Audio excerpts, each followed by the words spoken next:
Hola, ¿qué tal? Mi nombre es Efraúl Chacón, seguimos en Avid Chess y vamos a seguir viendo el capítulo 6 del libro de Cerniak, la parte 2 de Dama contra Torre. Fíjense, estas dos posiciones son las que vamos a ver. Esto es muy entretenido. ¿Y a qué me refiero?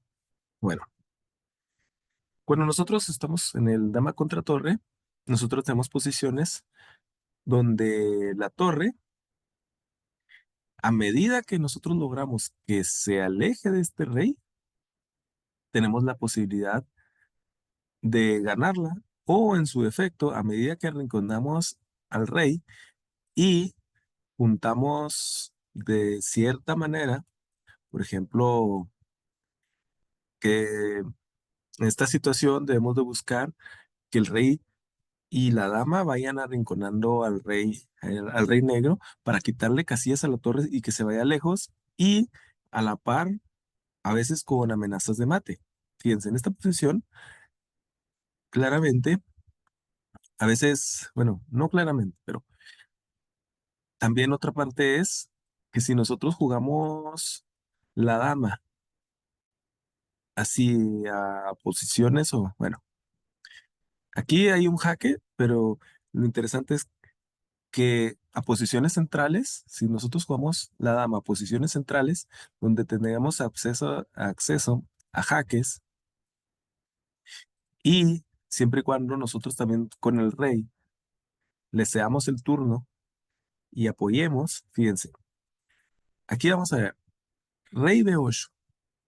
Vamos a ver en un momento algunas diferencias o algunas posibilidades. Y vamos a amenazar un mate con rey B6. ¿Qué significa? Nosotros juntamos a la dama y el rey y tenemos la posibilidad de dar jaque. Ahora, ¿qué otras posibilidades tenemos? O bueno, ¿qué versatilidad nos da la dama aquí? Bueno, nos da caminos donde también la dama puede dar jaque. Por ejemplo, en D8 y después en H7 para volarnos la torre en su efecto. Y fíjense, entonces lo natural es que el rey, perdón, la torre, de un jaque para estar, además, no tiene muchas casillas para estar cerca. Y nosotros, esta es la jugada clave, rey A6. ¿Y por qué es la jugada clave? Porque está amenazando mate todavía y porque el otro jaque o el movimiento de torre hace que nosotros tengamos que quitar esta torre. Bueno, nosotros forzamos a que el rival quite esa torre y de alguna manera se tiene que mantener. Fíjense, si se va muy lejos la torre, por ejemplo, torre C7, bueno, si se va muy lejos, vamos a ver en este momento, torre C7 es la que calculamos. Bueno, en un momento dado les voy a decir, si se va muy lejos, nosotros tenemos aquí esta parte de que no se va tan lejos, pero tenemos la posibilidad de dar jaque y tiene que mover la torre hacia abajo y luego ya dar jaque mate. Pero vamos a ver, otra posibilidad, fíjense, si se va para abajo a una casilla que no le damos jaque, tenemos mate, ¿verdad? Entonces, también tiene que cuidarse que no tiene buenas casillas, ¿verdad? Si nosotros tenemos ahora sí que se ve bastante obvio, pero si nosotros forzamos a que la dama y el rey pongan una amenaza de mate y además que nosotros podamos poner en un jaque, o sea, en una jugada, un jaque, tenemos la posibilidad de armar otro mate, por ejemplo, como el de ahorita, el de hace un momento, que nosotros teníamos el dama de 8 y dama B6. Bueno, ahora yo hasta ahí venía la parte del libro. ¿Qué pasa si hace torre a 8? Entonces, al hacer torre a 8, nosotros también tenemos que podemos dar jaque y acercamos al rey y nos tiene que sacrificar. Y tenemos que no hay temas de ahogado. O por ejemplo, vamos a rey a 8. Entonces, fíjense, torre de rey B6. Y nosotros tenemos la misma situación, está amenazando el mismo mate. Y ahora, de forma semejante, ganamos. Bueno, ahora, ¿por qué el rey a 8? Bueno, tenemos dos posiciones. Y esta está más sencilla. Pero si nosotros en esta posición hacemos, fíjense, es la misma, bueno, no, o sea, es muy parecida. Tenemos el rey en oposición, enfrente del rey, y tenemos la dama a un costado, y por su parte el rey negro tiene su torre en un costado, o sea, cerca, es otra posición, pero vemos que el rey puede tener un camino de escape.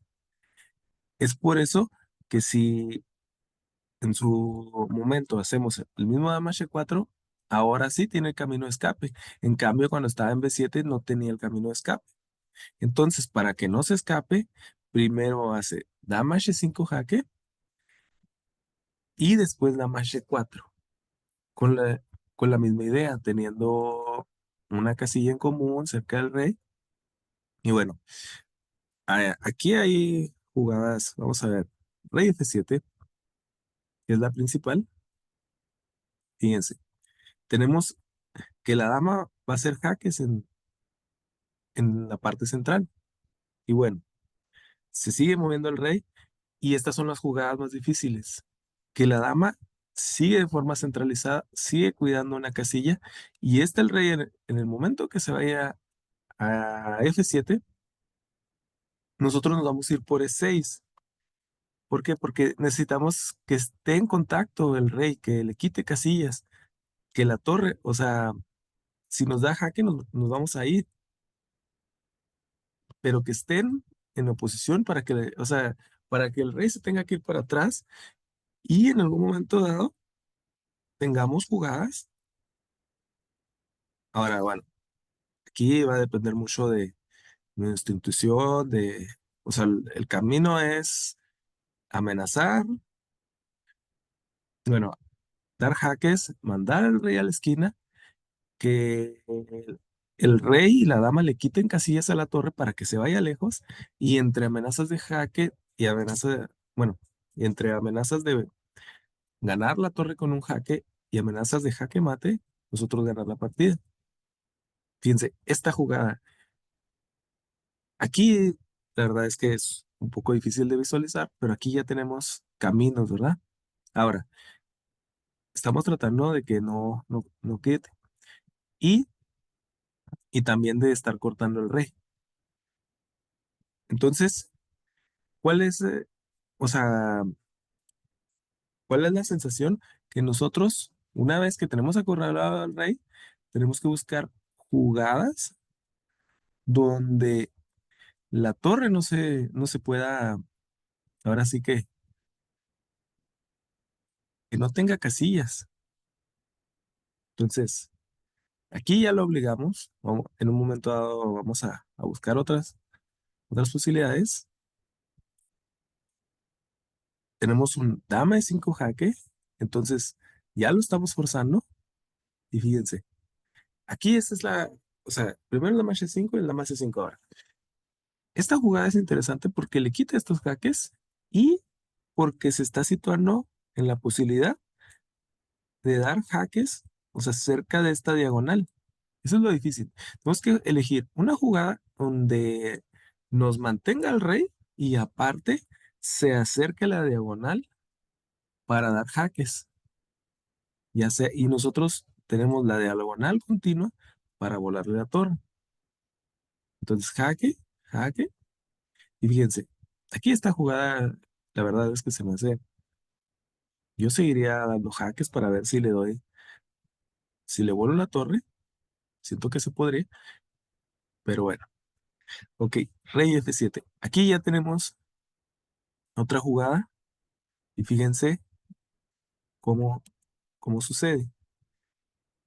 Jaque, jaque y luego la torre. Ahora, ¿qué pasaría? Y ahora sí me voy a poner a... Aquí hizo rey G5.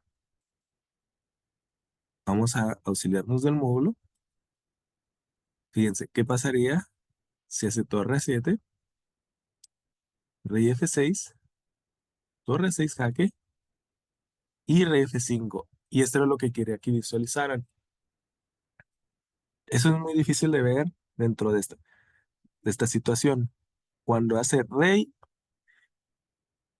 F7, el sentido de esa jugada es que tiene estas dos casillas de jaque, pero le está cubriendo esta casilla. Entonces, en el momento en que termine de dar jaque, y siempre y cuando no tenga otro jaque, él ya visualizó que yéndose F5 tiene una amenaza de mate. Y esa es la parte,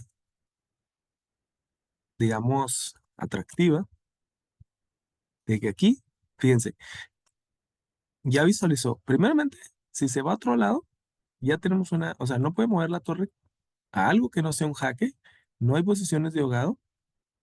También tenemos que la torre se tendría que mover, fíjense. Entonces es forzoso ese jaque. ¿Por qué? Porque si no, le da mate. Entonces, torre 6, rey F5 y aquí, fíjense, rey H7. Entonces ya tenemos posibilidad de volarnos la torre, ¿verdad? O en su efecto, dar un jaque. Dama C7, fíjense. Ahora, si rey aquí, dama C8 y se vuela la torre. Entonces, y aquí es la parte donde digo, ok, este es mismo tipo de jugadas.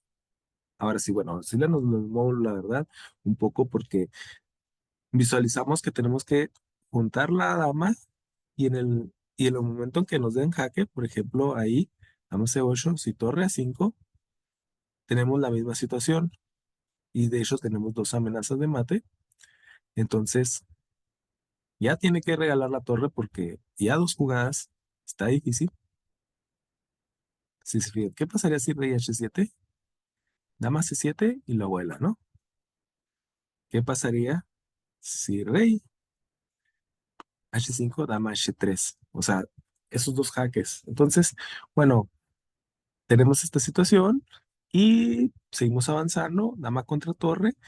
Entre más ejemplos tengamos, mejor. Que pasen un excelente día. Hasta luego.